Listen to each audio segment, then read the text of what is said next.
Assalamualaikum warahmatullahi wabarakatuh. Perkenalkan, nama saya Namira Syarifina Damir dari kelas HI 2, dan di sini saya akan memaparkan 10 ayat terkait tasawuf dan beserta arti dan penjelasan dari ayat tersebut.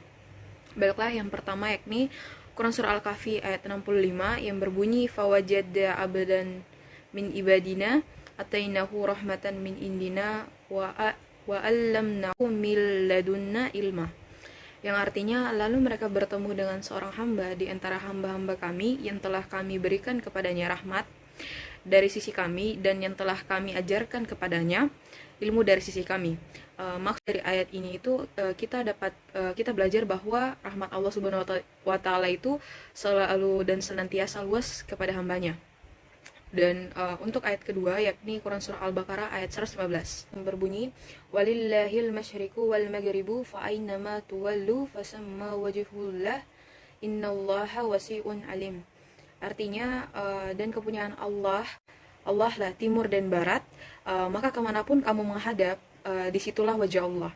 Sesungguhnya Allah itu maha luas rahmatnya, lagi maha mengetahui. Nah, maksud dari ayat ini itu tersebut kita dapat belajar untuk memahami rahmat Allah itu yang maha luas dan kaya.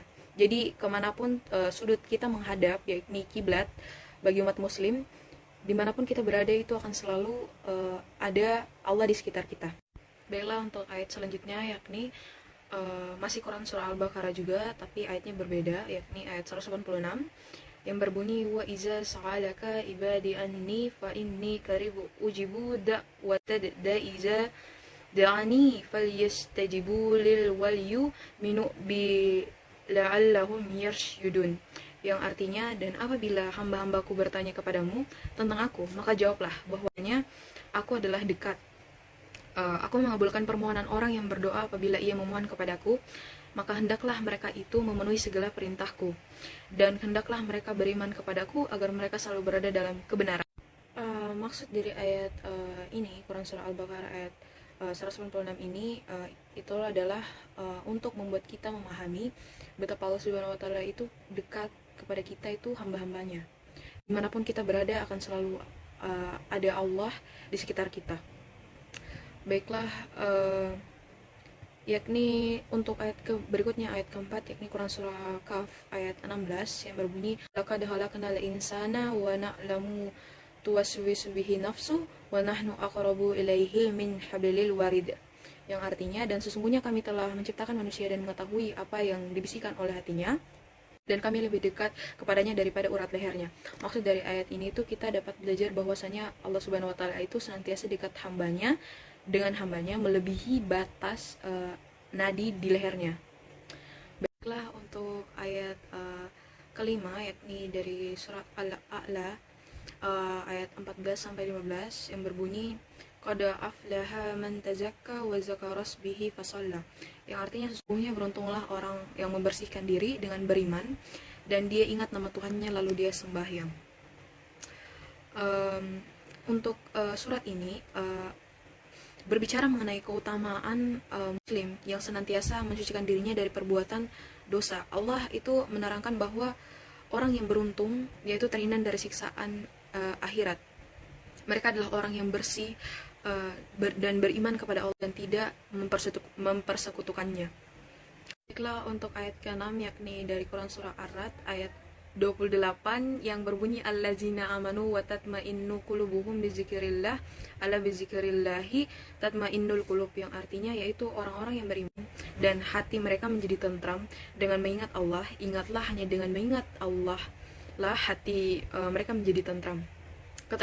Atau maksud dari ayat ini itu adalah bahwasanya hati yang bening dan tentram akan senantiasa itu terwujud pada diri manusia itu sendiri ketika memperbaiki hubungannya itu dengan sang ilahi atau sang penciptanya.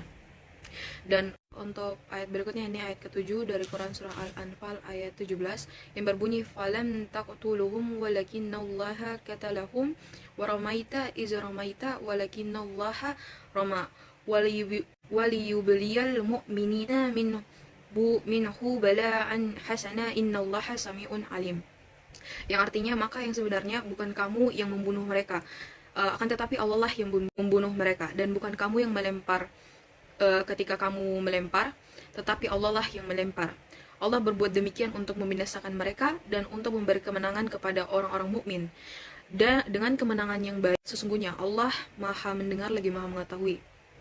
Maksud dari ayat ini, Allah Subhanahu wa taala menjelaskan bahwa hanya Dialah yang menciptakan perbuatan hamba-hambanya, dan Dia Maha terpuji atas semua perbuatan baik yang dilakukan oleh mereka, karena Dialah yang menggerakkan mereka untuk melakukannya dan membantu mereka untuk menyelesaikannya.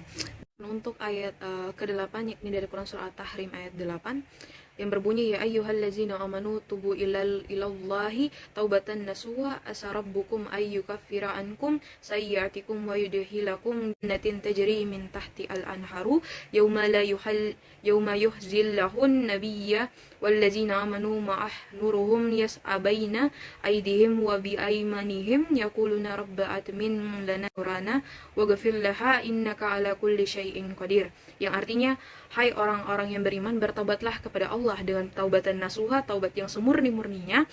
Mudah-mudahan Rabbmu akan menutupi kesalahan-kesalahanmu dan memasukkanmu ke dalam jannah yang mengalir di bawahnya sungai-sungai pada hari ketika Allah tidak menghinakan Nabi dan orang-orang mukmin yang bersama Dia, sedang cahaya mereka memancar di hadapan dan di sebelah kanan mereka, sambil mereka mengatakan, ya Rabb, kami sempurnakanlah bagi kami cahaya kami dan ampunilah kami, sesungguhnya Engkau Maha Kuasa atas segala sesuatu.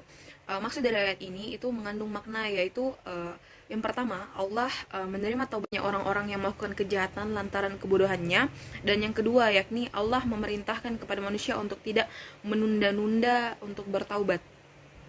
Dan baiklah untuk ayat surat ke-9, yakni surah Ibrahim ayat 7 yang berbunyi, wa iz ta'azzana rabbukum la in syakartum la azidannakum wa la in kafartum inna azabi lasyadid. Yang artinya, dan ingatlah juga tatkala Tuhanmu memaklumkan, sesungguhnya jika kamu bersyukur pasti kami akan menambahkan nikmat kepadamu, dan jika kamu mengingkari nikmatmu maka sesungguhnya azabku sangat pedih. Maksud dari ayat Ibrahim ayat 7 ini berkaitan dengan syukur, rasa syukur yang merupakan ungkapan rasa terima kasih seorang hamba itu kepada Allah Subhanahu wa taala yang telah memberikan kenikmatan kepadanya, dan jika hamba tidak bersyukur maka azab pedih akan menantinya atau akan diterimanya nanti. Baiklah, untuk ayat yang terakhir yakni ayat ke-10, yakni surat dari surat At-Talaq ayat 3 yang berbunyi, wa yarzuqhu min haitsu la yahtasib wa may yatawakkal 'alallahi fa huwa hasbuh innallaha balighu amrih qad ja'alallahu likulli syai'in qadara. Yang artinya, dan memberinya rezeki dari arah yang tiada disangka-sangkanya, dan barang siapa yang bertawakal kepada Allah, niscaya Allah akan mencukupkan keperluannya.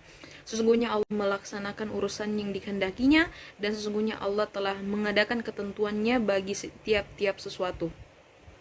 Maksud dari ayat ini itu yakni Allah memberikan rezeki dari arah yang tidak terdetik di dalam hatinya dan tidak ada dalam perhitungannya. Barang siapa bersandar kepada Allah dalam segala urusannya, maka Allah akan mencukupi kebutuhannya. Sesungguhnya Allah itu melaksanakan urusannya tidak lemah untuk berbuat sesuatu dan tidak ada sesuatu yang luput darinya. Allah sudah membuat batasan untuk segala sesuatu yang akan selesai pada batasnya. Kesusahan ada batasnya, kesenangan ada batasnya, masing-masing dari keduanya tidak kekal menimpa manusia. Baiklah, mungkin itu saja dari pemaparan beberapa ayat yang tadi saya bacakan terkait tasawuf. Mohon maaf apabila ada kesalahan dalam penyampaian ini, karena saya hanyalah manusia biasa yang tidak luput dari kesalahan, karena sesungguhnya kesempurnaan hanya milik Allah Subhanahu wa taala. Saya Namira Syarifin Al-Damir pamit undur diri. Wassalamualaikum